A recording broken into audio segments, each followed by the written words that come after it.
अहानबमक्तदा सलाई story channel की महूत सिंसदुना पांथोई मंगांग मयामबु तरामना ओक्सबगा लोइनना इकोकनोना खुरुमजरी नसिसो महौसागुमना नुंगाइरबा फुंगा वारी अमा पुदुना लाक्चरी वारी असिगी ममिंगना भूतना निंगथौ ओइरamba वारी असिबु इबिरकपना चेंग मीतै हौजि वारी असि मयामगी मफमदा खुदोल तमजरी मयाम पुन्ना तामिनरसि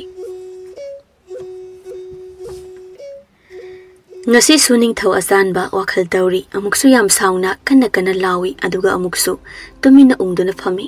ningthau asanbana aina masigi sana marum kokpi haiba leibak asibu chahi amagi mamangi ahing amada tumina landa sanduna hatba yaba hatlaba matungda leibak asibu aina khudum challabasu aina hojik phawba leibak asigi konung asimadi aina hojik phawba khudum chanbangam tri kari kumbaina konung asibusu khudum chanbangam labade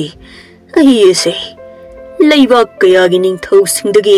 aina khwaidagi ina kara khunba ningthau asanba haibado oidori banine maramde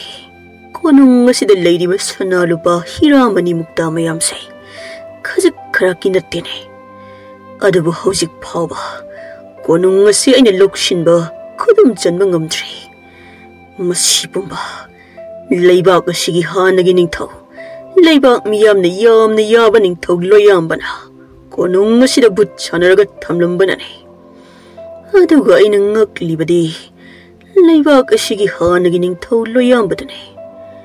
aiga kanma maongda lan thingnaramlaga sibar changbra khangdana mangkhibasine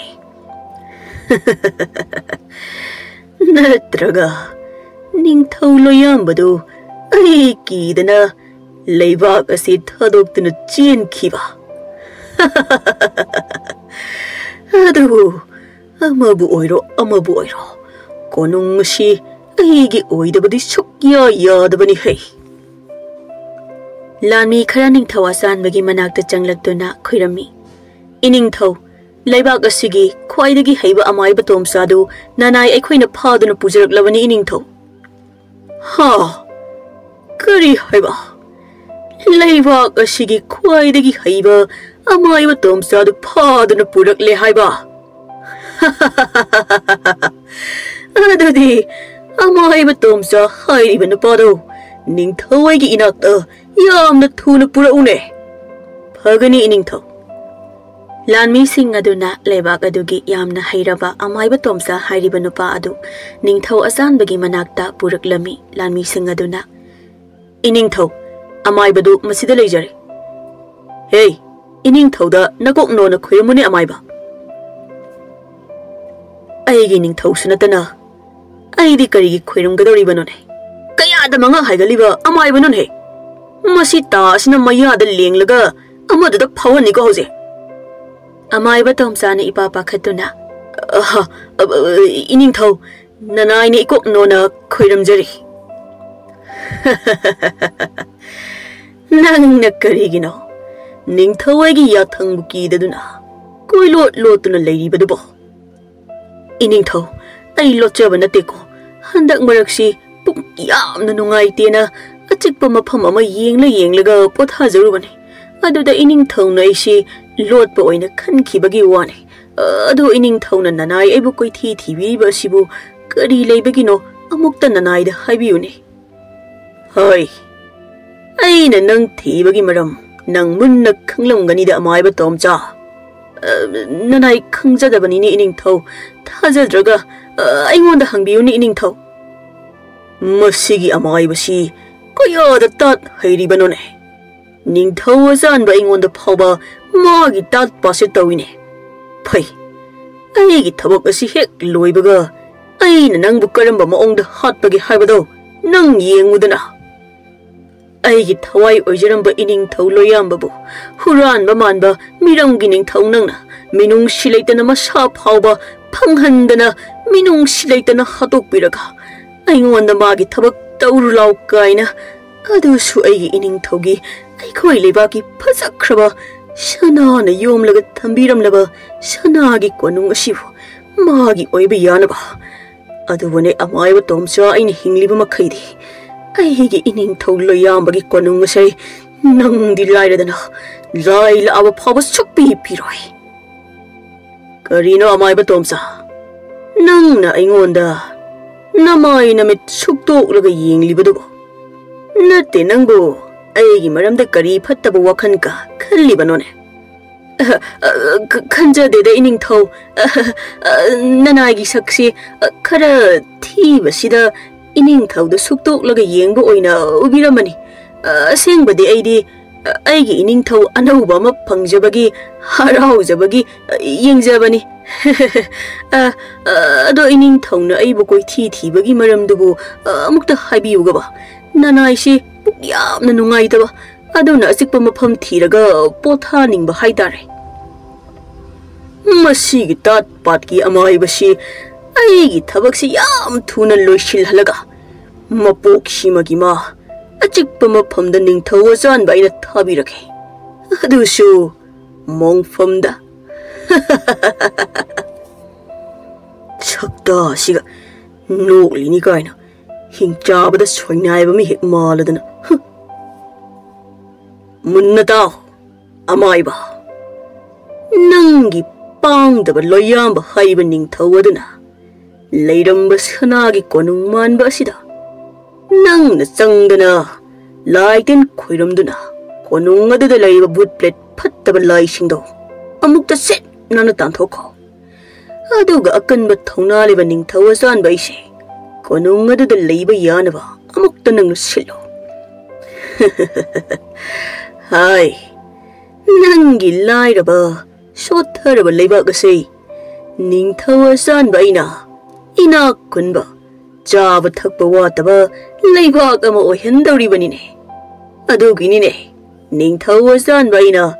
ꯅꯣꯏꯒꯤ ꯂꯩꯕꯥꯛ ꯑꯁꯤꯗ ꯂꯥꯏꯅ ꯊꯥꯔꯛꯄꯒꯨꯝꯅ ꯂꯥꯛꯂꯤꯕꯁꯦ ꯑꯗꯨꯒ ꯅꯪꯁꯨ ꯑꯩꯅ ꯄꯥꯝꯂꯤꯕꯁꯦ ꯍꯦꯛ ꯐꯪꯗꯕ ꯀꯣꯅꯨꯡ ꯑꯁꯤꯕꯨ ꯑꯩꯒꯤ ꯑꯣꯏꯔꯕ ꯑꯩꯅ ꯅꯪꯒꯤ ꯂꯩꯕꯥꯛ ꯇꯪꯈꯥꯏ ꯑꯃ ꯄꯤꯒꯅꯤ ꯑꯗꯨꯒ ꯂꯩꯕꯥꯛ ꯇꯪꯈꯥꯏ ꯑꯗꯨꯒꯤ ꯅꯤꯡꯊꯧ ꯅꯪꯅ ꯑꯣꯏꯍꯟꯒꯅꯤ ꯅꯤꯡꯊꯧ ꯑꯆꯥꯟꯕꯅ ꯑꯃꯥꯏꯕ ꯇꯣꯝꯆꯥꯗ ꯅꯤꯡꯊꯧ ꯂꯣꯌꯥꯝꯕꯒꯤ ꯀꯣꯅꯨꯡ ꯑꯗꯨ ꯃꯥꯒꯤ ꯑꯣꯏꯅꯕ ꯇꯥꯠꯄ ꯇꯧꯗꯨꯅ ꯊꯦꯝꯕ ꯌꯥꯕ ꯊꯦꯝꯂꯝꯃꯤ ꯑꯗꯨꯅ ꯑꯃꯥꯏꯕ ꯇꯣꯝꯆꯥꯗꯤ ꯃꯄꯥꯟ ꯊꯣꯡꯗ ꯍꯣꯏ ꯍꯣꯏꯇꯃꯛ ꯍꯥꯏꯖꯔꯕꯁꯨ ꯃꯕꯨꯛꯅꯤꯡꯗꯗꯤ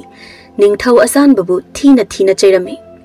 ꯑꯗꯨꯒ ꯑꯁꯦꯡꯕꯗꯤ ꯅꯤꯡꯊꯧ ꯑꯆꯥꯟꯕꯅ ꯅꯤꯡꯊꯧ ꯂꯣꯌꯥꯝꯕꯒꯤ ꯂꯩꯕꯥꯛ ꯑꯗꯨꯕу ꯂꯥꯟ ꯇꯧꯗꯨꯅ ꯈꯨꯗꯨꯝ ꯆꯜꯂꯕ ꯃꯇꯨꯡꯗ ꯅꯤꯡꯊꯧ ꯑꯆꯥꯟꯕꯅ ꯀꯣꯅꯨꯡ ꯑꯗꯨꯕꯨꯁꯨ ꯃꯥꯒꯤ ꯑꯣꯏꯗꯨꯅ ꯀꯣꯅꯨꯡ ꯑꯗꯨꯗ ꯂꯩꯔꯤꯕ ꯁꯅꯥ ꯂꯨꯄꯥ ꯍꯤꯔꯥꯃꯅꯤ ꯃꯨꯛꯇ ꯃꯌꯥꯝ ꯑꯗꯣ ꯃꯥꯒꯤ ꯂꯣꯏꯅ ꯑꯣꯏꯅꯕ ꯍꯣꯠꯅꯖꯈꯤ ꯑꯗꯨꯕꯨ ꯀꯣꯅꯨꯡ ꯑꯗꯨꯗ ꯍꯦꯛ ꯆꯪꯂꯨꯕꯗ ꯑꯀꯤꯕ ꯐꯪꯅ ꯃꯤ ꯁꯤꯕ ꯂꯩꯕ ꯉꯝꯗꯗꯨꯅ ꯆꯦꯟꯅꯈꯤꯕ ꯀꯌꯥ ꯑꯃ ꯇꯧꯈꯤ ꯃꯁꯤꯗ ꯅꯤꯡꯊꯧ ꯑꯆꯥꯟꯕ ꯃꯁꯥꯃꯛꯁꯨ ꯃꯈꯧꯔꯤ ꯃꯦꯠꯇꯨꯅ ꯍꯥꯠꯀꯦ ꯇꯧꯕꯗꯒꯤ ꯃꯊ꯭ꯋꯥꯏ ꯍꯤꯡꯅꯕ ꯀꯣꯅꯨꯡ ꯑꯗꯨꯗꯒꯤ ꯆꯦꯟꯊꯣꯔꯛꯈꯤ ꯅꯨꯃꯤꯠ ꯑꯗꯨꯗꯒꯤ ꯅꯤꯡꯊꯧ ꯑꯆꯥꯟꯕꯅ ꯂꯩꯕꯥꯛ ꯑꯗꯨꯒꯤ ꯑꯃꯥꯏꯕ ꯑꯃꯥꯏꯕꯤ ꯀꯌꯥ ꯀꯧꯗꯨꯅ ꯀꯣꯅꯨꯡ ꯑꯗꯨꯗ ꯊꯥꯖꯤꯟꯗꯨꯅ ꯌꯦꯡꯍꯜꯂꯨꯕꯗ ꯀꯣꯅꯨꯡ ꯑꯗꯨꯗ ꯇꯝꯊꯤꯔꯕ ꯊꯋꯥꯏ ꯚꯨꯠ ꯑꯃ ꯂꯩ ꯍꯥꯏꯕ ꯈꯪꯂꯛꯈꯤ ꯑꯗꯨꯅ ꯑꯃꯥꯏꯕ ꯑꯃꯥꯏꯕꯤꯁꯤꯡꯗꯨꯁꯨ ꯀꯤꯗꯨꯅ ꯂꯣꯏꯅ ꯆꯦꯟꯅꯈꯤ ꯑꯗꯨꯕꯨ ꯅꯤꯡꯊꯧ ꯑꯆꯥꯟꯕꯅ ꯀꯣꯅꯨꯡ ꯑꯗꯨꯗꯒꯤ ꯆꯦꯟꯊꯣꯔꯛꯄ ꯃꯥꯅ ꯍꯥꯏꯕ ꯏꯟꯗꯕ ꯑꯃꯥꯏꯕ ꯑꯃꯥꯏꯕꯤꯁꯤꯡꯗꯣ ꯃꯉꯛ ꯀꯛꯇꯨꯅ ꯂꯣꯏꯅ ꯍꯥꯠꯈꯤ ꯃꯗꯨꯒꯤ ꯃꯇꯨꯡ ꯂꯩꯕꯥꯛ ꯑꯗꯨꯒꯤ ꯅꯨꯄꯥ ꯅꯍꯥꯁꯤꯡ ꯐꯥꯔꯒ ꯀꯣꯅꯨꯡ ꯑꯗꯨꯒꯤ ꯃꯅꯨꯡꯗ ꯂꯩꯔꯤꯕ ꯁꯅꯥ ꯂꯨꯄꯥ ꯍꯤꯔꯥꯃꯅꯤ ꯃꯨꯛꯇ ꯃꯌꯥꯝ ꯑꯗꯨ ꯃꯄꯥꯟꯗ ꯄꯨꯊꯣꯔꯛꯅꯕ ꯊꯥꯖꯤꯜꯂꯝꯃꯤ ꯃꯗꯨꯗ ꯆꯪꯈꯤꯕ ꯃꯤ ꯑꯃꯠꯇ ꯃꯄꯥꯟꯗ ꯊꯣꯛꯂꯛꯈꯤꯗꯦ ꯆꯪꯉꯨ ꯌꯥꯗꯕ ꯃꯤꯁꯤꯡꯅ ꯅꯤꯡꯊꯧ ꯑꯆꯥꯟꯕꯅ ꯃꯉꯛ ꯀꯛꯇꯨꯅ ꯂꯣꯏꯅ ꯍꯥꯠꯂꯝꯃꯤ ꯑꯁꯨꯝꯅ ꯊꯥ ꯈꯔꯒꯤ ꯃꯇꯨꯡ ꯅꯤꯡꯊꯧ ꯑꯆꯥꯟꯕꯗꯣ ꯃꯊꯥ ꯌꯥꯝꯅ ꯁꯥꯔꯤꯉꯩ ꯌꯥꯝꯅ ꯍꯩꯕ ꯇꯧꯕꯗ ꯉꯝꯕ ꯑꯃꯥꯏꯕ ꯇꯣꯝꯆꯥꯒꯤ ꯃꯔꯝꯗ ꯄꯥꯎ ꯑꯁꯤ ꯇꯥꯔꯛꯈꯤ ꯃꯥ ꯅꯠꯇꯅ ꯀꯣꯅꯨꯡ ꯑꯁꯤꯗ ꯂꯩꯔꯤꯕ ꯚꯨꯠ ꯑꯁꯤ ꯇꯥꯟꯊꯣꯛꯄ ꯉꯝꯂꯣꯏ ꯍꯥꯏꯅ ꯑꯗꯨꯅ ꯅꯤꯡꯊꯧ ꯑꯆꯥꯟꯕꯅ ꯑꯃꯥꯏꯕ ꯇꯣꯝꯆꯥꯕꯨ ꯀꯣꯏꯊꯤ ꯊꯤꯗꯨꯅ ꯐꯥꯔꯒ ꯄꯨꯔꯛꯈꯤꯕꯅꯤ ꯑꯁꯨꯝꯅ ꯑꯃꯥꯏꯕ ꯇꯣꯝꯆꯥꯁꯨ ꯅꯤꯡꯊꯧ ꯑꯆꯥꯟꯕꯒꯤ ꯃꯈꯨꯠꯇ ꯁꯤꯗꯣꯏ ꯁꯔꯨꯛꯄꯨꯗꯤ ꯇꯥꯠ ꯇꯧꯔꯒ ꯀꯣꯅꯨꯡ ꯑꯗꯨꯗ ꯆꯪꯁꯤꯟꯅꯔꯒ ꯆꯦꯟꯈ꯭ꯔꯒꯦ ꯈꯜꯂꯝꯃꯤ ꯑꯗꯨꯅ ꯑꯃꯥꯏꯕ ꯇꯣꯝꯆꯥꯗꯨ ꯃꯥꯒꯤ ꯍꯥꯟꯅꯒꯤ ꯅꯤꯡꯊꯧ ꯂꯣꯌꯥꯝꯕꯒꯤ ꯀꯣꯅꯨꯡ ꯑꯗꯨꯗ ꯂꯥꯛꯂꯝꯃꯤ ꯅꯤꯡꯊꯧ ꯑꯆꯥꯟꯕꯅ ꯂꯥꯟꯃꯤꯁꯥ ꯑꯃꯥꯏꯕ ꯇꯣꯝꯆꯥꯁꯤ ꯑꯃꯨꯛ ꯆꯦꯟꯈꯤꯅꯤ ꯑꯗꯨꯅ ꯅꯣꯏ ꯃꯥꯒꯤ ꯃꯇꯨꯡꯗ ꯀꯣꯏꯅ ꯏꯅꯗꯨꯅ ꯁꯦꯟꯅꯧ ꯀꯔꯤꯒꯨꯝꯕ ꯍꯦꯛ ꯆꯦꯟꯈꯤꯕ ꯇꯥꯔꯕ ꯂꯤꯔꯨꯡ ꯇꯦꯟꯗꯨꯅ ꯀꯥꯞꯂꯒ ꯍꯥꯠꯂꯣ ꯑꯗꯨꯁꯨ ꯃꯀꯣꯛꯇ ꯀꯥꯞꯄꯒ ꯃꯃꯤꯠꯇ ꯐꯧꯗꯣꯛꯍꯜꯂꯣ ꯑꯃꯥꯏꯕ ꯇꯣꯝꯆꯥꯅ ꯏꯁ ꯋꯥꯍꯩꯁꯤꯃꯗꯤ ꯇꯥꯕꯗ ꯅꯨꯡꯉꯥꯏꯇꯦ ꯑꯗꯨꯕꯨ ꯑꯩꯅ ꯉꯛꯂꯤꯕꯗꯤ ꯑꯩꯒꯤ ꯏꯅꯤꯡꯊꯧ ꯂꯣꯌꯥꯝꯕꯒꯤ ꯀꯣꯅꯨꯡ ꯑꯁꯤꯗ ꯊꯥꯖꯗꯅ ꯊꯣꯛꯂꯤꯕ ꯊꯧꯗꯣꯛꯁꯤꯡꯁꯤꯅꯤꯅꯦ꯫ ꯍꯥꯟꯅ ꯃꯁꯤꯒꯤ ꯁꯥ ꯃꯀꯣꯛ ꯆꯦꯟꯕ ꯅꯤꯡꯊꯧ ꯑꯁꯤꯅ ꯑꯩꯈꯣꯏꯒꯤ ꯂꯩꯕꯥꯛ ꯑꯁꯤꯗ ꯂꯥꯟꯗꯥꯗꯨꯅ ꯂꯧꯁꯤꯟꯗ꯭ꯔꯤꯉꯩꯗꯗꯤ ꯃꯁꯤꯒꯤ ꯊꯧꯗꯣꯛ ꯑꯁꯤ ꯅꯣꯡꯃꯇ ꯊꯣꯛꯂꯝꯗꯦ꯫ ꯍꯣꯏ, ꯏꯅꯤꯡꯊꯧ ꯂꯣꯌꯥꯝꯕꯁꯦ ꯃꯁꯥ ꯃꯊꯟꯗ ꯇꯨꯃꯤꯟ ꯇꯨꯃꯤꯟ ꯋꯥꯔꯤ ꯁꯥꯟꯅꯔꯝꯕꯗꯤ ꯊꯦꯡꯅꯕ ꯎꯅꯕ ꯌꯥꯎꯅꯈ꯭ꯔꯦ ꯀꯥꯏꯅ ꯀꯣꯅꯨꯡꯗ ꯉꯥꯡꯅꯈꯤꯕꯒꯤ ꯋꯥꯔꯤ ꯀꯗꯤ ꯍꯥꯏꯐꯦꯠ ꯇꯥꯍꯧꯏꯀꯣ꯫ ꯁꯤꯅ ꯁꯤ ꯑꯣꯏꯈ꯭ꯔꯕꯁꯨ ꯐꯩ, ꯀꯣꯅꯨꯡ ꯑꯁꯤꯗ ꯕꯨꯠ ꯊꯣꯛꯇꯨꯅ ꯃꯤ ꯀꯅꯥ ꯑꯃꯠꯇ ꯆꯪꯕ ꯉꯝꯅꯗ꯭ꯔꯤꯕꯁꯦ꯫ ꯅꯠꯇ꯭ꯔꯕꯗꯤ ꯃꯁꯤꯒꯤ ꯁꯥ ꯃꯀꯣꯛ ꯆꯦꯟꯕ ꯅꯤꯡꯊꯧ ꯑꯁꯤꯅ ꯑꯩꯒꯤ ꯏꯅꯤꯡꯊꯧ ꯂꯣꯌꯥꯝꯕꯒꯤ ꯀꯣꯅꯨꯡ ꯑꯁꯤꯕꯨ ꯂꯧꯁꯤꯟꯗꯨꯅ ꯃꯥꯒꯤ ꯂꯣꯏꯅ ꯑꯣꯏꯈꯤꯒꯗꯧꯔꯤꯕꯅꯤ꯫ ꯑꯃꯕꯨ ꯑꯣꯏꯔꯣ ꯐꯠꯇꯕ ꯅꯤꯡꯊꯧ ꯑꯁꯤꯒꯤ ꯃꯈꯨꯠꯇ ꯁꯤꯒꯗꯣꯏ ꯁꯔꯨꯛꯄꯨꯗꯤ ꯑꯩꯒꯤ ꯏꯅꯤꯡꯊꯧꯒꯤ ꯀꯣꯅꯨꯡ ꯑꯁꯤꯗ ꯂꯩꯔꯤꯕ ꯕꯨꯠꯇꯨꯒꯤ ꯃꯈꯨꯠꯇ ꯁꯤꯖꯈꯤꯕꯅ ꯐꯩ꯫ ꯍꯥꯏ, ꯀꯤꯔꯕꯣ ꯅꯣꯏꯕꯣ? ꯃꯤꯊꯤꯕꯣꯡꯁꯥ, ꯅꯣꯏꯁꯨ ꯆꯪꯂꯛꯎꯗꯅ ꯀꯣꯅꯨꯡ ꯑꯁꯤꯗ꯫ ꯌꯥꯔꯒꯗꯤ ꯃꯊꯧꯅꯥ ꯂꯩꯕ ꯅꯣꯏꯒꯤ ꯅꯤꯡꯊꯧꯗꯨꯁꯨ ꯀꯧꯁꯤꯜꯂꯧ꯫ ꯂꯥꯟꯃꯤꯁꯤꯡ ꯑꯗꯨꯅ ꯃꯁꯤꯒꯤ ꯑꯃꯥꯏꯕꯁꯤ ꯑꯣꯟꯊꯣꯛꯅ ꯃꯤ ꯎꯁꯤꯠꯇꯦꯗ, ꯃꯁꯤ ꯂꯤꯔꯨꯡ ꯇꯦꯟꯁꯤꯅ ꯀꯥꯞꯄꯒ ꯍꯥꯠꯇꯣꯛꯀꯅꯤꯀꯣ꯫ ꯑꯗꯨꯕꯨ ꯅꯪꯗꯤ ꯏꯁꯤꯗ ꯁꯤꯔꯕꯅꯤꯗ, ꯕꯨꯠꯀꯤ ꯃꯈꯨꯠꯇ ꯁꯤꯗ꯭ꯔꯁꯨ ꯏꯅꯤꯡꯊꯧꯒꯤ ꯃꯈꯨꯠꯇ꯫ ꯑꯃꯥꯏꯕ ꯇꯣꯝꯆꯥꯅ ꯁꯛꯇꯥꯁꯤꯡꯁꯤꯒ ꯅꯣꯛꯇꯅꯒꯁꯨ ꯇꯧꯔꯤ, ꯑꯗꯨꯕꯨ ꯑꯩꯅ ꯀꯣꯅꯨꯡ ꯑꯁꯤꯗ ꯆꯪꯂꯛꯄꯁꯤꯗ ꯍꯧꯖꯤꯛ ꯐꯥꯎꯕꯗꯤ ꯀꯔꯤꯃꯠꯇ ꯊꯦꯡꯅꯗꯦꯗ꯫ ꯉꯥꯏꯍꯥꯛꯇ ꯄꯣꯊꯥꯔꯒ ꯂꯩꯒꯦꯗ꯫ ꯀꯔꯤꯒꯤ ꯂꯥꯏ ꯇꯤꯟ ꯈꯣꯏꯔꯝꯂꯒ ꯀꯣꯅꯨꯡ ꯑꯁꯤꯗ ꯂꯩꯔꯤꯕ ꯚꯨꯠꯄꯨ ꯇꯥꯟꯗꯧꯔꯤꯕꯅꯣ? ꯑꯩꯗꯤ ꯚꯨꯠꯁꯦ ꯇꯥꯟꯕꯒꯤ ꯃꯍꯨꯠꯇ ꯍꯦꯟꯅ ꯑꯗꯨꯝ ꯀꯧꯁꯤꯜꯂꯒ ꯊꯝꯅꯤꯡꯂꯕꯅꯤ꯫ ꯃꯁꯤꯒꯤ ꯅꯤꯡꯊꯧ ꯑꯆꯥꯟꯕꯁꯤꯅ ꯆꯪꯕ ꯉꯝꯗꯗꯨꯅ ꯃꯔꯩꯕꯥꯛꯇ ꯆꯦꯟꯈꯤꯅꯕ꯫ ꯑꯣ, ꯑꯣꯟꯊꯣꯛꯅꯁꯨ ꯅꯨꯡꯁꯤꯈ꯭ꯔꯦꯗ ꯑꯩꯒꯤ ꯏꯅꯤꯡꯊꯧ ꯂꯣꯌꯥꯝꯕꯅ ꯐꯝꯂꯝꯕ ꯈꯨꯕꯝꯁꯤꯗꯤ꯫ ꯏꯅꯤꯡꯊꯧ ꯂꯣꯌꯥꯝꯕ, ꯅꯪꯁꯦ ꯑꯩꯈꯣꯏꯒꯤ ꯌꯥꯝꯅ ꯐꯕ ꯏꯅꯤꯡꯊꯧꯅꯤꯀꯣ꯫ ꯑꯗꯨꯒ ꯅꯪꯅ ꯌꯥꯝꯅ ꯊꯥꯖꯗꯅ ꯃꯁꯤꯒꯤ ꯅꯤꯡꯊꯧ ꯑꯆꯥꯟꯕꯒꯤ ꯃꯈꯨꯠꯇ ꯃꯥꯏꯊꯤꯗꯨꯅ ꯊꯋꯥꯏ ꯊꯥꯈ꯭ꯔꯤꯕꯅꯣ ꯍꯥꯏꯕꯁꯦ ꯅꯅꯥꯏꯗꯤ ꯁꯨꯛꯊꯥ ꯊꯥꯖꯈꯤꯗꯕꯅꯤꯀꯣ꯫ ꯍꯣꯏ, ꯇꯧꯕꯕꯨꯗꯤ ꯏꯅꯤꯡꯊꯧ ꯂꯣꯌꯥꯝꯕꯁꯦ ꯃꯄꯥꯟ ꯅꯤꯡꯊꯧ ꯈꯥꯕꯒꯨꯝꯅꯗꯤ ꯃꯄꯥꯡꯒꯜ ꯀꯟꯕ ꯃꯊꯧꯅꯥ ꯂꯩꯕ ꯅꯤꯡꯊꯧꯗꯤ ꯅꯠꯇꯦꯀꯣ꯫ ꯀꯔꯤꯒꯨꯝꯕ ꯏꯅꯤꯡꯊꯧ ꯈꯥꯕꯅꯒ ꯍꯧꯖꯤꯛ ꯐꯥꯎꯕꯒ ꯍꯤꯡꯂꯝꯂꯕꯗꯤ ꯃꯁꯤꯒꯤ ꯍꯨꯔꯥꯟꯕ ꯅꯤꯡꯊꯧꯁꯤꯗꯤ ꯀꯥꯡ ꯍꯥꯠꯄꯒꯨꯝꯅ ꯍꯥꯠꯈꯤꯅꯤꯕꯣ꯫ ꯏꯅꯤꯡꯊꯧ ꯈꯥꯕꯗꯤ ꯃꯤꯗꯤ ꯂꯥꯏꯔꯗꯅ ꯂꯥꯏꯅ ꯐꯥꯎꯕ ꯍꯥꯠꯄ ꯀꯤꯅꯩ ꯍꯥꯏꯗꯨꯅ ꯍꯧꯖꯤꯛ ꯐꯥꯎꯕ ꯋꯥꯔꯤꯅꯔꯤꯕꯅꯤ꯫ ꯍꯣꯏ, ꯑꯗꯨꯕꯨ ꯏꯅꯤꯡꯊꯧꯒꯤ ꯃꯇꯝ ꯁꯨꯗꯨꯅ ꯁꯤꯕꯨꯗꯤ ꯁꯤꯈꯤꯀꯣ, ꯑꯗꯨꯁꯨ ꯑꯩꯅꯅꯦ ꯂꯥꯌꯦꯡꯅ ꯁꯤꯈꯤꯕꯗꯣ꯫ ꯃꯗꯨꯗ ꯏꯅꯤꯡꯊꯧ ꯈꯥꯕꯅ ꯑꯩꯉꯣꯟꯗ ꯍꯥꯏꯔꯝꯕ ꯋꯥ ꯑꯃꯗꯤ ꯑꯩ ꯍꯧꯖꯤꯛ ꯐꯥꯎꯕ ꯀꯥꯎꯗ꯭ꯔꯤ꯫ ꯀꯣꯅꯨꯡ ꯑꯁꯤꯗꯒꯤ ꯑꯩ ꯁꯨꯛꯆꯠ ꯆꯠꯂꯣꯏ꯫ ꯀꯣꯅꯨꯡ ꯑꯁꯤ ꯑꯩꯒꯤ ꯏ ꯃꯔꯤꯛ ꯃꯔꯤꯛꯅ ꯁꯥꯖꯈꯤꯕ ꯀꯣꯅꯨꯡꯅꯤ ꯍꯥꯏꯅ꯫ ꯑꯗꯨꯕꯨ ꯊꯋꯥꯏ ꯌꯥꯝ ꯊꯤꯅ ꯅꯨꯡꯉꯥꯏꯇꯦꯀꯣ꯫ ꯑꯃꯥꯏꯕ ꯇꯣꯝꯆꯥꯗꯣ ꯃꯥꯒꯤ ꯅꯤꯡꯊꯧ ꯂꯣꯌꯥꯝꯕꯕꯨ ꯅꯤꯡꯁꯤꯡꯗꯨꯅ ꯃꯊꯋꯥꯏ ꯅꯨꯡꯉꯥꯏꯇ ꯀꯣꯅꯨꯡ ꯑꯗꯨꯒꯤ ꯃꯅꯨꯡꯗꯨꯗ ꯇꯨꯝꯊꯈꯤꯔꯝꯃꯤ꯫ ꯑꯗꯨꯒ ꯀꯣꯅꯨꯡ ꯑꯗꯨꯒꯤ ꯃꯄꯥꯟꯗꯅ ꯅꯤꯡꯊꯧ ꯑꯆꯥꯟꯕꯒ ꯂꯥꯟꯃꯤ ꯃꯌꯥꯝ ꯑꯃꯒꯅ ꯁꯪꯗꯨꯅ ꯂꯩꯔꯤ꯫ ꯃꯤꯀꯨꯞ ꯈꯔꯒꯤ ꯃꯇꯨꯡꯗꯗꯤ ꯑꯃꯥꯏꯕ ꯇꯣꯝꯆꯥꯅ ꯇꯨꯝꯂꯤꯉꯩ ꯇꯣꯝꯆꯥꯒꯤ ꯃꯈꯖꯥꯏꯗ ꯏꯈꯪ ꯈꯪꯍꯧꯗꯅ ꯈꯨꯄꯥꯡꯅ ꯄꯥꯛ ꯂꯥꯎꯅ ꯊꯥꯔꯛꯂꯝꯃꯤ꯫ ꯃꯗꯨꯗ ꯑꯃꯥꯏꯕ ꯇꯣꯝꯆꯥꯗꯣ ꯈꯪꯄ꯭ꯔꯦꯛ ꯈꯪꯗꯨꯅ ꯃꯤꯀꯞ ꯈꯪꯊꯣꯛ ꯊꯣꯛꯂꯛꯂꯒ ꯃꯀꯣꯛꯇꯨ ꯀꯣꯏꯂꯩ ꯂꯩꯗꯨꯅ ꯌꯦꯡꯉꯤ꯫ ꯍꯦ, ꯀꯅꯥꯅꯣ? ꯀꯔꯣꯝꯗꯩꯅꯣ ꯍꯧꯖꯤꯛ ꯑꯩꯒꯤ ꯈꯖꯥꯏꯗ ꯈꯨꯄꯥꯡꯅ ꯌꯥꯝ ꯅꯥꯟꯅ ꯊꯥꯔꯛꯏꯕꯗꯣ? ꯑꯣ, ꯑꯩꯗꯤ ꯇꯨꯝꯊꯔꯨꯕꯒꯤ ꯃꯪ ꯑꯣꯏꯔꯦꯗꯅ꯫ ꯅꯥꯀꯜꯗꯒꯤ ꯃꯃꯤ ꯁꯥꯃꯤ ꯅꯤꯡꯊꯧ ꯑꯃꯒꯤ ꯁꯑꯣꯡ ꯁꯋꯥꯜꯗ ꯕꯨꯠꯑꯣꯏ ꯀꯩꯑꯣꯏ ꯂꯦꯞꯂꯗꯨꯅ ꯇꯣꯝꯆꯥꯗ ꯍꯥꯏꯔꯛꯏ꯫ ꯍꯥꯏ ꯇꯣꯝꯆꯥ, ꯃꯪ ꯅꯠꯇꯦꯅꯦ, ꯇꯥꯏꯕꯪꯅꯤꯅꯦ꯫ ꯅꯪꯕꯨ ꯃꯤꯠ ꯈꯔ ꯁꯤꯡꯂꯕ꯭ꯔꯣ? ꯏꯅꯤꯡꯊꯧ ꯂꯣꯌꯥꯝꯕ, ꯅꯅꯥꯏ ꯃꯤꯠꯇ ꯅꯠꯇꯦ ꯍꯛꯆꯥꯡ ꯄꯨꯝꯕ ꯄꯨꯡꯁꯤꯡ ꯁꯤꯡꯖꯔꯦ ꯏꯅꯤꯡꯊꯧ꯫ ꯑꯗꯣ ꯏꯅꯤꯡꯊꯧꯒꯤ ꯁꯛꯐꯝꯗ ꯐꯖꯅ ꯎꯍꯟꯕꯤꯌꯨꯅꯦ, ꯅꯅꯥꯏ ꯀꯤꯕꯅ ꯌꯥꯗ꯭ꯔꯦꯅꯦ꯫ ꯃꯃꯤ ꯁꯥꯝꯌꯣ ꯕꯨꯠ ꯑꯗꯨꯅ ꯅꯪꯕꯨ ꯀꯤꯕ꯭ꯔꯥꯅꯦ? ꯀꯤꯔꯕꯗꯤ ꯀꯔꯤꯒꯤ ꯀꯣꯅꯨꯡ ꯑꯁꯤꯒꯤ ꯃꯅꯨꯡꯗ ꯆꯪꯂꯛꯂꯤꯕꯅꯣ? ꯅꯪꯁꯨ ꯌꯦꯛꯅꯕꯒꯤ ꯃꯤꯆꯪ ꯆꯪꯗꯨꯅ ꯑꯩꯒꯤ ꯀꯣꯅꯨꯡ ꯑꯁꯤꯕꯨ ꯌꯦꯛꯅꯕꯗ ꯄꯤꯊꯣꯛꯈ꯭ꯔꯒꯦ ꯈꯟꯗꯨꯅ ꯆꯪꯂꯛꯄ ꯅꯠꯇ꯭ꯔꯥ? ꯑꯗꯨ ꯑꯣꯏꯔꯕꯗꯤ ꯅꯪꯁꯨ ꯑꯩꯒꯤ ꯈꯨꯠꯇ ꯁꯤꯕ ꯇꯥꯔꯦꯅꯦ ꯍꯥ? ꯑꯃꯨꯛꯇ ꯇꯞꯊꯕꯤꯈꯣ ꯏꯅꯤꯡꯊꯧ, ꯅꯅꯥꯏꯗꯤ ꯌꯦꯛꯅꯕꯒꯤ ꯃꯤꯆꯪ ꯆꯪꯗꯨꯅ ꯀꯣꯅꯨꯡ ꯑꯁꯤꯗ ꯆꯪꯖꯔꯛꯄ ꯅꯠꯆꯗꯦꯅꯦ꯫ ꯑꯩꯕꯨ ꯐꯥꯔꯒ ꯍꯥꯠꯀꯅꯤ ꯍꯥꯏꯗꯨꯅ ꯀꯤꯍꯟꯗꯨꯅ ꯅꯝꯗꯨꯅ ꯀꯣꯅꯨꯡ ꯑꯁꯤꯗ ꯆꯪꯖꯔꯛꯄꯅꯤ ꯅꯅꯥꯏꯁꯨ ꯌꯦꯛꯅꯕꯒꯤ ꯃꯈꯨꯠꯇ ꯊꯋꯥꯏ ꯃꯥꯡꯕꯕꯨꯗꯤ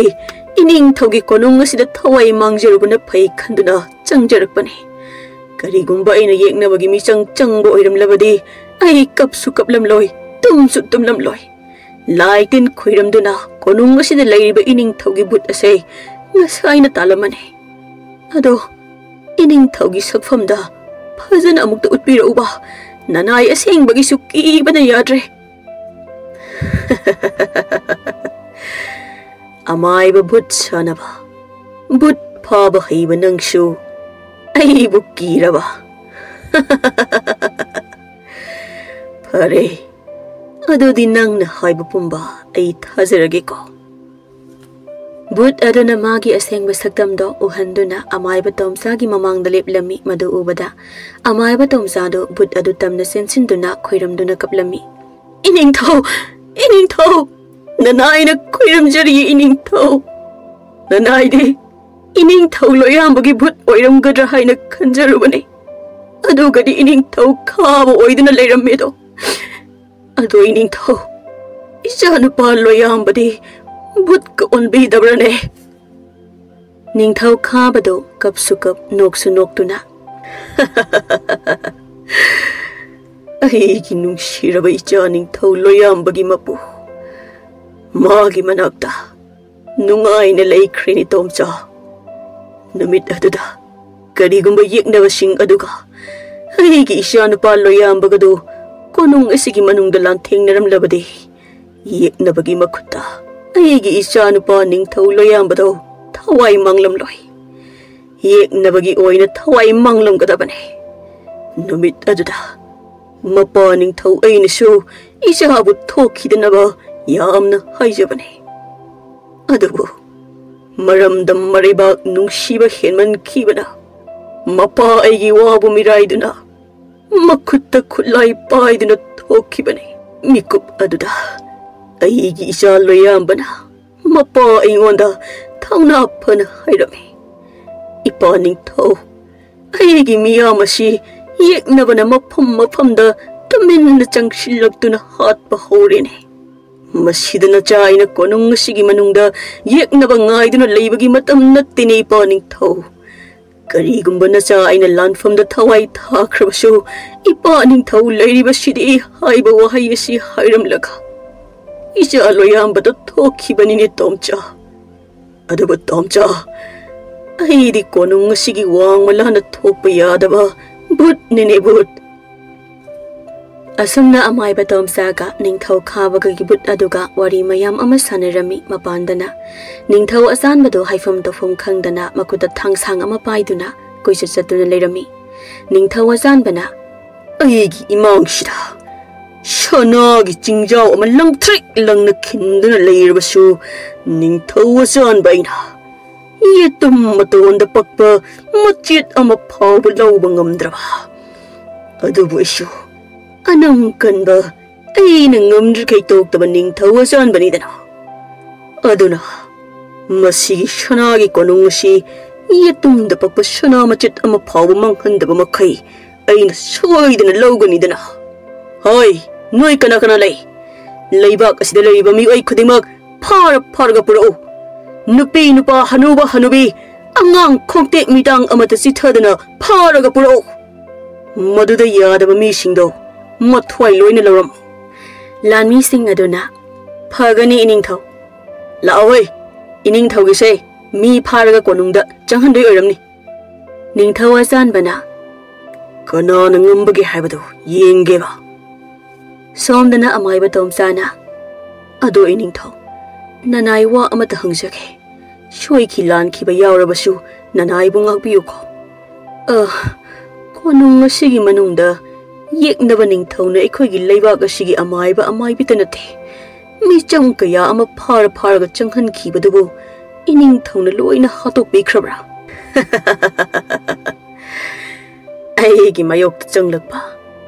ꯌꯦꯛꯅꯕꯅ ꯊꯦꯝꯗꯨꯅ ꯌꯦꯛꯅꯕꯒꯤ ꯃꯤꯆꯪ ꯆꯪꯗꯨꯅ ꯆꯪꯂꯛꯄ ꯃꯈꯩꯗꯤ ꯍꯥꯠꯇꯣꯛꯈ꯭ꯔꯤꯅꯤ ꯇꯣꯝꯆꯥ ꯑꯗꯨꯒ ꯃꯔꯩꯕꯥꯛ ꯃꯔꯝꯗꯝꯕꯨ ꯅꯨꯡꯁꯤꯖꯕ ꯑꯩꯒꯤ ꯏꯆꯥ ꯅꯤꯡꯊꯧ ꯂꯣꯌꯥꯝꯕꯕꯨ ꯅꯤꯡꯖꯕ ꯃꯤꯑꯣꯏꯁꯤꯡꯗꯤ ꯑꯩꯅ ꯑꯩꯒꯤ ꯑꯔꯣꯟꯕ ꯂꯝꯕꯤꯗ ꯇꯨꯃꯤꯟꯅ ꯂꯣꯏꯅ ꯁꯥꯐꯒꯗꯕ ꯂꯩꯕꯥꯛ ꯑꯃꯗ ꯂꯣꯏꯅ ꯊꯩꯗꯣꯛꯇꯨꯅ ꯇꯨꯃꯤꯟꯅ ꯊꯝꯈ꯭ꯔꯦꯅꯦ ꯇꯣꯝꯆꯥ. ꯍꯥ, ꯑꯁꯦꯡꯕꯔꯣ ꯏꯅꯤꯡꯊꯧ? ꯑꯁ, ꯅꯨꯡꯉꯥꯏꯖꯔꯦꯗꯀꯣ ꯏꯅꯤꯡꯊꯧ. ꯑꯗꯨꯗꯤ ꯏꯅꯤꯡꯊꯧ, ꯑꯩꯈꯣꯏ ꯍꯧꯖꯤꯛ ꯀꯔꯤ ꯇꯧꯒꯅꯤ?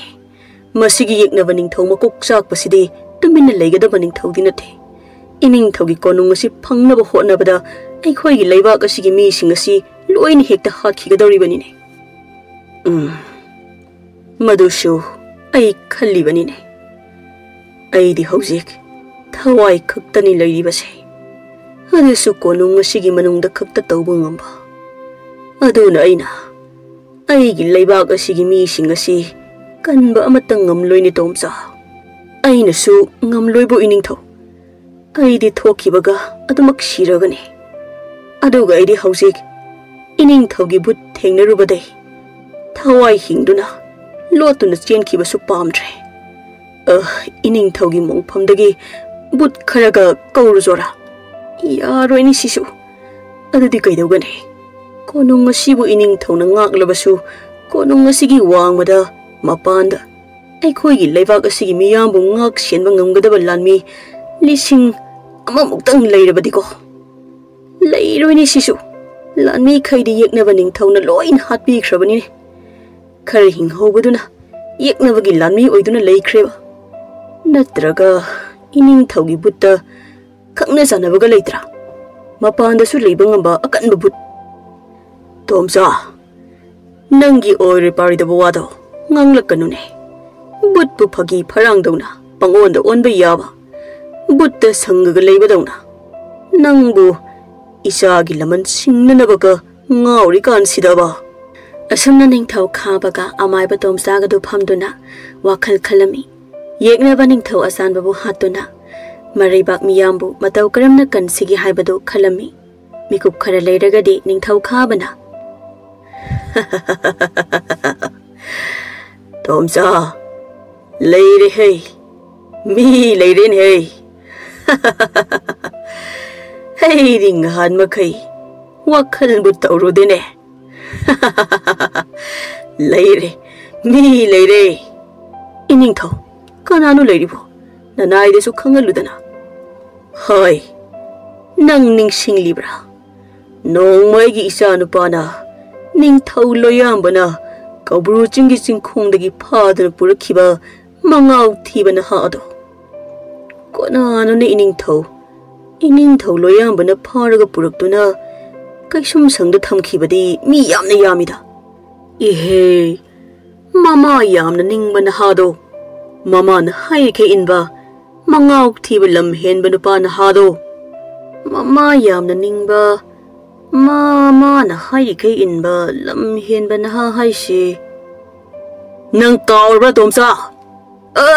ꯀꯥꯎꯗꯦ ꯏꯅꯤꯡꯊꯧ. ꯑꯩ ꯅꯤꯡꯁꯤꯡꯖꯔꯛꯂꯦ. ꯅꯣꯡꯃ ꯏꯅꯤꯡꯊꯧ ꯂꯣꯌꯥꯝꯕꯅ ꯀꯧꯕ꯭ꯔꯨ ꯆꯤꯡꯈꯣꯡꯗ ꯂꯥꯏ ꯈꯣꯏꯔꯝꯕ ꯆꯠꯄꯗ ꯅꯨꯄꯥ ꯑꯃꯅ ꯆꯥꯎꯈ꯭ꯔꯕ ꯀꯩ ꯑꯅꯤ ꯐꯥꯔꯒ ꯄꯨꯒꯦ ꯇꯧꯔꯝꯕꯒꯤ ꯏꯅꯤꯡꯊꯧꯅ ꯀꯩ ꯑꯅꯤꯗꯨ ꯊꯥꯗꯣꯛꯈꯤꯅꯕ ꯍꯥꯏꯔꯨꯕꯗ ꯅꯨꯄꯥꯗꯨꯅ ꯁꯥꯎꯗꯨꯅ ꯏꯅꯤꯡꯊꯧꯅ ꯇꯣꯡꯂꯤꯕ ꯁꯥꯃꯨ ꯑꯗꯨꯕꯨ ꯂꯥꯛꯇꯅ ꯏꯜꯂꯛꯄꯗ ꯂꯥꯟꯃꯤ ꯈꯔꯁꯨ ꯁꯥꯃꯨꯗꯨꯅ ꯅꯜꯂꯒ ꯁꯤꯈꯤꯕ. ꯏꯅꯤꯡꯊꯧ ꯂꯣꯌꯥꯝꯕꯁꯨ ꯁꯥꯃꯨ ꯃꯊꯛꯇꯒꯤ ꯂꯣꯡꯂꯒ ꯃꯐꯤ ꯃꯔꯣꯡꯒ ꯄꯥꯏꯊꯣꯛꯂꯒ ꯇꯥꯔꯛꯈꯤꯕꯗꯣ. ꯑꯩ ꯅꯤꯡꯁꯤꯡꯂꯦ ꯏꯅꯤꯡꯊꯧ, ꯑꯩ ꯅꯤꯡꯁꯤꯡꯂꯦ. ꯅꯨꯃꯤꯠꯇꯨꯗ ꯑꯀꯟꯕ ꯂꯝ ꯍꯦꯟꯕ ꯅꯨꯄꯥ ꯑꯗꯨꯒꯤ ꯃꯃꯥꯒ ꯂꯥꯛꯑꯝꯗ꯭ꯔꯕ ꯏꯅꯤꯡꯊꯧ ꯂꯣꯌꯥꯝꯕꯗꯣ ꯑꯗꯨꯝ ꯂꯣꯏꯔꯕꯅꯤꯍꯦ. ꯌꯥꯔꯦ ꯌꯥꯔꯦ, ꯀꯥ ꯍꯦꯟꯅ ꯁꯟꯇꯣꯛꯅ ꯍꯥꯏꯗ꯭ꯔꯕꯁꯨ. ꯑꯗꯨꯗꯤ ꯃꯗꯨꯒꯤ ꯅꯨꯄꯥꯗꯣ ꯑꯩꯒꯤ ꯂꯩꯅꯨꯡꯒꯤ ꯌꯣꯠ ꯑꯆꯧꯕꯅ ꯁꯦꯝꯕ ꯀꯩꯁꯨꯝꯁꯪ ꯑꯗꯨꯗ ꯍꯧꯖꯤꯛ ꯐꯥꯎꯕ ꯂꯩꯔꯝꯒꯅꯤ. ꯃꯥꯕꯨ ꯊꯥꯗꯣꯛꯇꯨꯅ ꯌꯦꯛꯅꯕ ꯅꯤꯡꯊꯧꯒꯤ ꯂꯥꯟꯃꯤꯁꯤꯡ ꯑꯁꯤ ꯍꯥꯠꯄꯒꯤ ꯃꯇꯝ ꯑꯣꯏꯔꯦ. ꯑꯗꯨꯒ ꯏꯆꯥ ꯍꯥꯠꯄ ꯅꯤꯡꯊꯧ ꯑꯁꯤꯃꯗꯤ ꯑꯩ ꯏꯁꯥꯃꯛꯅ ꯍꯥꯠꯇꯨꯅ ꯏꯆꯥꯒꯤ ꯂꯃꯟ ꯈꯨꯝꯂꯒꯦꯍꯦ. ꯃꯗꯨꯒꯤ ꯅꯍꯥꯗꯣ ꯍꯧꯖꯤꯛ ꯐꯥꯎꯕ ꯌꯣꯠꯀꯤ ꯀꯩꯁꯨꯝꯁꯪꯗ ꯊꯝꯕꯤꯕ꯭ꯔꯅꯦ ꯏꯅꯤꯡꯊꯧ? ꯑꯣ, ꯃꯃꯥꯗꯨ ꯃꯤꯀꯨꯞ ꯑꯃ ꯎꯍꯧꯗꯕꯗ ꯑꯉꯥꯡ ꯃꯆꯥ ꯑꯃꯒꯨꯝꯅ ꯅꯤꯡꯉꯥꯏ ꯇꯧꯖꯕ ꯅꯍꯥꯅꯤ ꯀꯥꯏꯅ ꯍꯥꯏꯅꯕꯅꯤꯅꯦ ꯏꯅꯤꯡꯊꯧ. ꯑꯗꯨꯝꯕ ꯅꯍꯥ ꯑꯗꯨꯕꯨ ꯍꯧꯖꯤꯛ ꯐꯥꯎꯕ ꯐꯥꯗꯨꯅ ꯊꯝꯖꯤꯟꯕꯤꯔꯝꯂꯤꯕꯁꯤꯕꯨ. ꯑꯀꯟꯕ ꯅꯍꯥꯗꯨꯅ ꯃꯄꯥꯜ ꯍꯦꯛ ꯊꯣꯛꯂꯛꯄꯗꯅꯦ ꯏꯅꯤꯡꯊꯧ, ꯏꯅꯤꯡꯊꯧ ꯁꯤꯕ꯭ꯔꯥ ꯃꯤ ꯁꯤꯕ꯭ꯔꯥ ꯑꯃꯗꯤ ꯇꯧꯔꯅꯤ. ꯍꯣꯏ, ꯑꯩꯁꯨ ꯏꯆꯥ ꯅꯨꯄꯥꯁꯨ ꯂꯣꯏꯅ ꯁꯤꯔꯕꯅꯤꯅꯦ. aduga naha adubu thadokuna mamaga unahange tawbuganine yeknabana landa silaklibado aduga wa amana akanba naha adugi mamado hauzik phawba tekta kaidana hingjaramlabadi phai nattaduna ashi anaka yaramlabadine yeknabagi michangka changkhragane aigi konung asi salak sagadoribane maduda aina ka yagadobuna natteko aduna nangne aigi aronba lambida thoktuna naha adugi mamado thiruso aduga konung asida amuk puro adu oirabade aiga mamaduga wari shage phagani iningthau na pamlibadumak nanai tomsa na pangthokjarake adubu iningthau shirabasu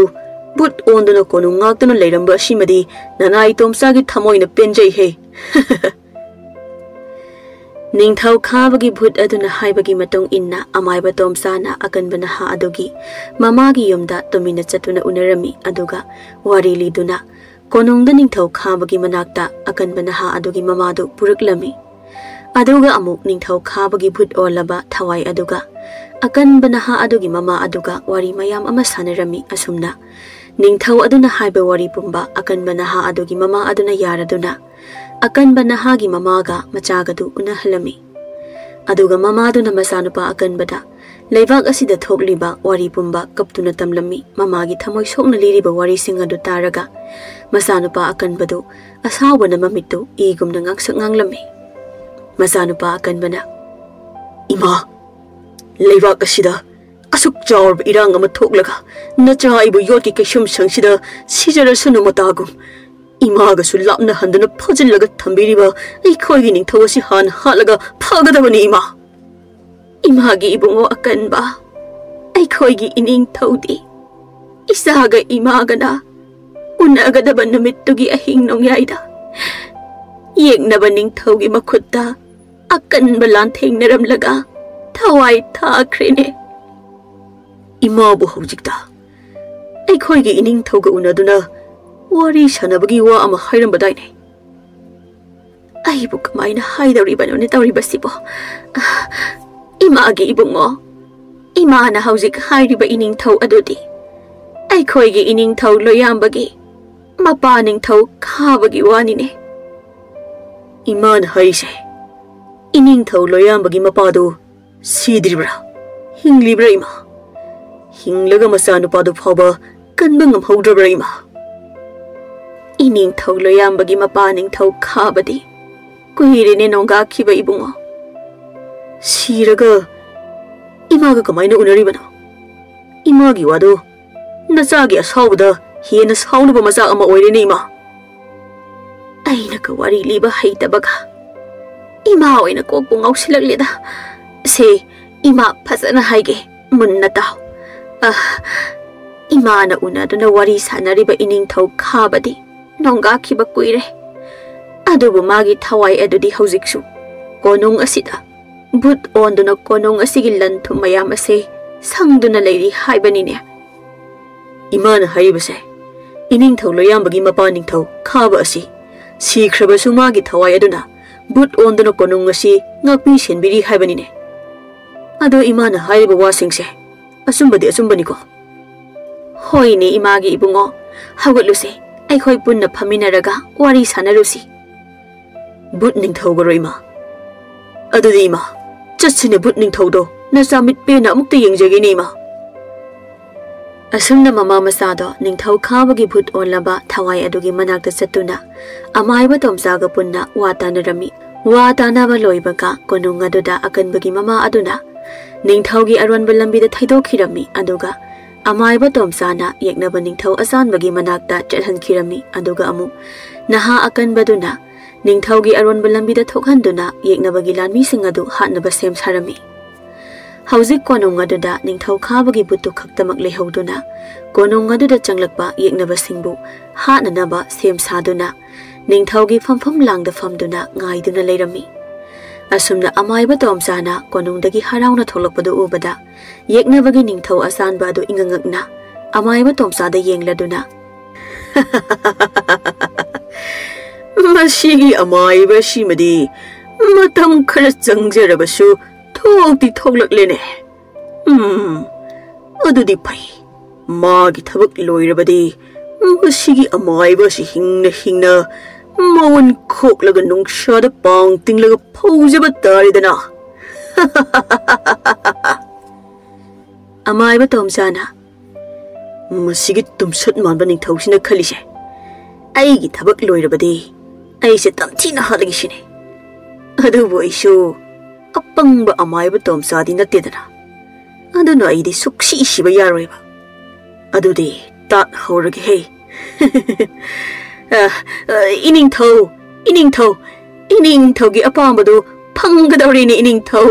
ꯑꯗꯨꯅ ꯀꯔꯤꯃꯇ ꯋꯥꯕꯤꯔꯨꯔꯒꯅꯨ ꯀꯣꯅꯨꯡ ꯑꯁꯤ 이닝ꯊꯧꯒꯤ ꯑꯣꯏꯕ ꯌꯥꯗꯧꯔꯕꯅꯤꯅꯦ ꯍꯥ ꯀꯔꯤ ꯍꯥꯏꯕ ꯑꯩꯒꯤ ꯑꯄꯥꯝꯕ ꯐꯪꯒꯗꯧꯔꯦ ꯍꯥꯏꯕ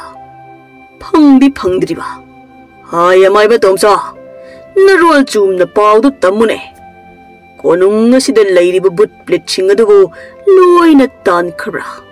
ꯑꯩ ꯆꯪꯕ ꯌꯥꯔꯕ꯭ꯔꯥ ꯍꯥꯏꯕꯗꯨ ꯇꯝꯃꯨꯅꯦ ꯐꯖꯅ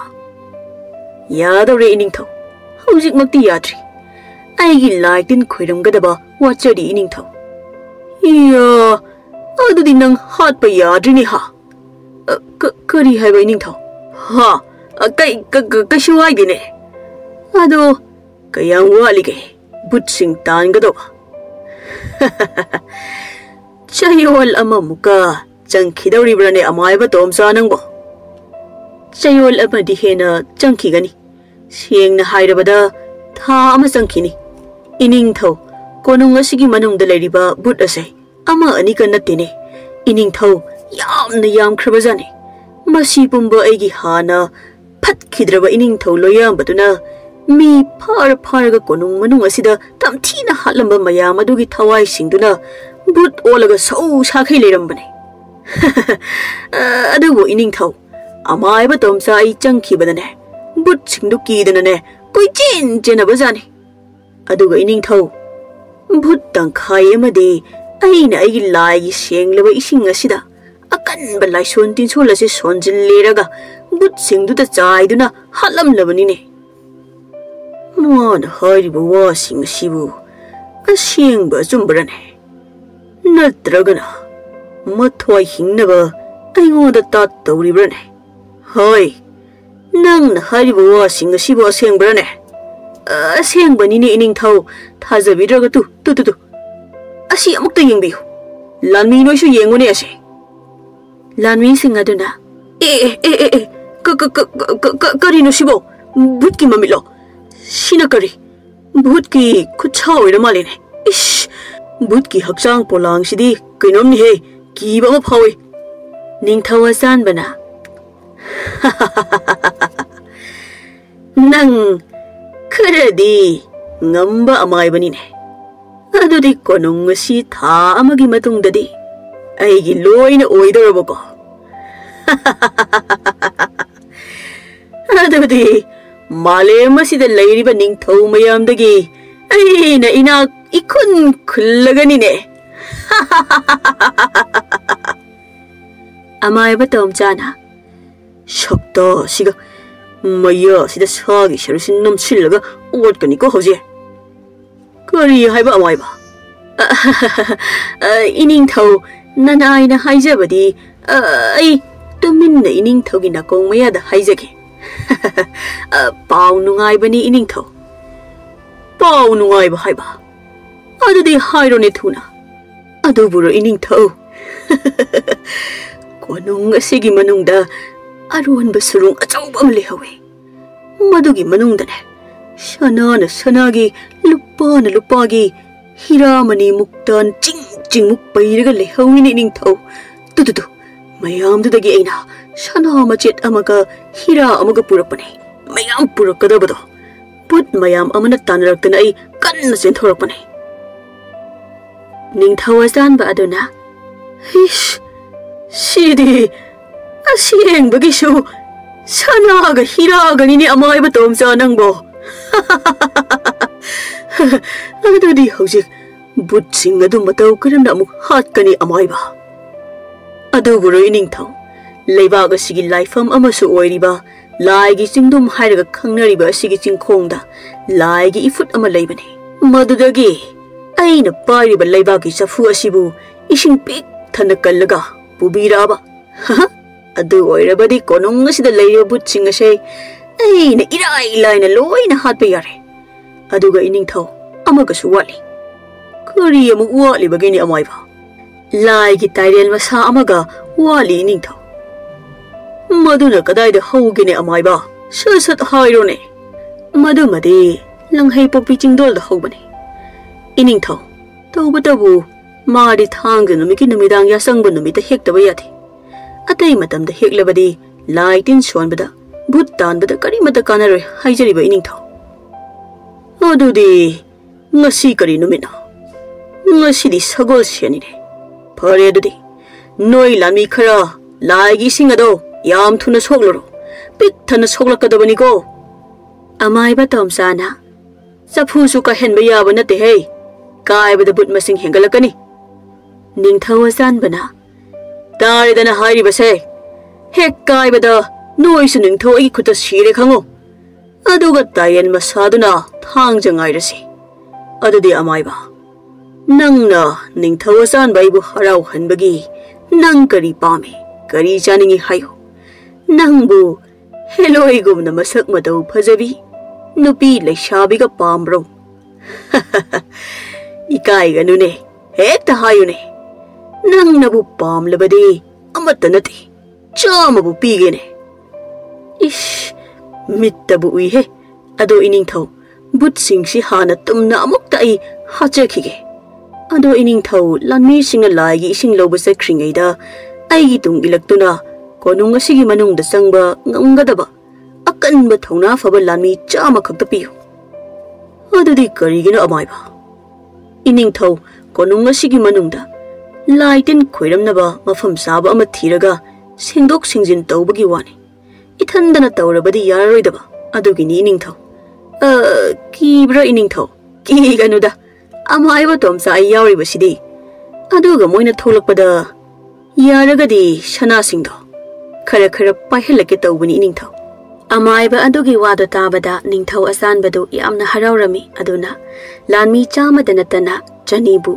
कोनुंग अदुगी मनुंगदा चंगहनखिरमी अदुबु निंगथौ असानबदी अमाइबगा निंगथौ खाबगगी भूत अदुगा अकनबा नहा अदुगना थाक्लिबा लांगदुदी खंगदबना अमाइबा तोमसाना हाइबा मखै यारमी अदुना इसिंग लौबा चटखिबा लानमी सिंग अदुना अकनबा नहादुना लुमलगा लोइना हातोक्लमी अदुगा कोनुंग अदुना चंगखिबा लानमी चामदना सना खरा खरा पाइहलगा निंगथौ असानबदा पिरुनबा थादोखरगा चामा अमना निंगथौ खाबगी भूत अदुना हातोक्लमी असुमना नमित असिमा हौख्रे नोंगानबगदी अमाइबा तोमसादु याम साउना कोनुंगदगी थोलक्लमी इनिंगथौ हौजिक फाउ लाइगी सिंग अदुबु पुबिरक्तिब्रा इसिंगदु पुरक्लबदी आई भूत मसा मसा हान हातपा हौरगे तौबनिने याम लापा मफम सुनते सगोल तोंगलगा सुसलिबा निंगथौ असानबना यामना साउना नोय कना कना लै ngorang चटखिबा लानमी सिंगदो याम थुना इसिंग पुरगा लाओना कौरसा चलो अदो अमाइबा कोनुंगदा चंगखिबा लानमी चामदे सना पुरगा हौजिक फाउबा थोलक्त्रिबा असिबु करिगिनो कमाइना थोलक्तुनो इनिंगथौ मोइदी आइना थबक तौहल्लिने मनुंगदा इनिंगथौना सना खरा खरा होंदोकपा पामलगदी लानमी चामा अमगा थाजिनबिरौनी इनिंगथौ हा अदुदी चामदा नतेने लानमी चौंगाबु पुसिनखोने अमाइबा नंगबो अदुदी यामले इनिंगथौ खरा खरा दा हाना ओइना हाचगे करी हाइबा अमाइबा तोमसा मी यामले खरा खरा दा हाना पुसिलगा सनादु लौहनजगे हाइजबनी इनिंगथौ इनिंगथौना सेरानना तारो माले ओ अदु हाइबा ओरे अदुदी लानमी चौंगा सुद्रबसु चहुम हाना पुसिनख्रोय असुमना ता तौदुना येकनबा निंगथौ असानबगी लानमी सिंगदु अकनबना हाना खरा हात निंगथौ खाबगी थवाइदुना खरा हात तौदुना अचानबा निंगथौगी लानमी सिंगदो सुम लोइसिलकले अदुना चयोल खरगी मतुंगददी निंगथौ असानबगा लानमी चनी मुक्तगा ngaihorami अदुना निंगथौ असानबदु चिंगनबा अमसु सुम हेलकलमी अदुबु तात हाइबा अमाइबा तोमसाना निंगथौ असानबबु अमुक थेमलमी Ningthou, Ningthou. Ningthou asanbana. Karigino mana. Asuk yamna harang chinthorklibase. Hey amaiba. Nang aingoda ta tawduna aigi lami singbu manghalibra. Naron chumo siningdrabadi. Karino Ningthou. Pau asuk yamna nungaiba ama puduna laklaga aingonda kihallagliba sina. Kari pau. Handang na lani kaya pusinge haibano nang. Ningthou, handak ti lani da nate. Ningthou su pusinladabani ne. Kari haiba amai ba. Nang aibu hatnaba aron ba lang thaklibra. Natte ne Ningthou, haujikti Ningthou da nata mi khudingma konung asida changba yare ne. Ningthou na matam kuina ngaijarakpado ngasidi ningba thunglabani ne. Lao Ningthou, manung da changlasini Ningthou. Kari haiba. Ai su konung asida changba yare haiba. Ngai kho mai ba. Aduga aigi lani mayam ama konung asida nangna pusinkhiba adudi karaida leikraba. Ningthou gi lani singdo pukchel sengbasu yawi, sengdabasu yawi. Aduna moi masel phunabada. Korina nangna haininglibasi amai ba. Aina haininglibasi Ningthou. Ningthou gi lani sing ado konung asigi manungda leiba sana lupa hira mani mukta mayam si urubadagi. Magi puraga tuminna chenaba hotnabada Ningthou bu ningjaba nungsijaba lanmi singduna yaroi Ningthou gi ngaktani haidana thinglubagi phunabada ba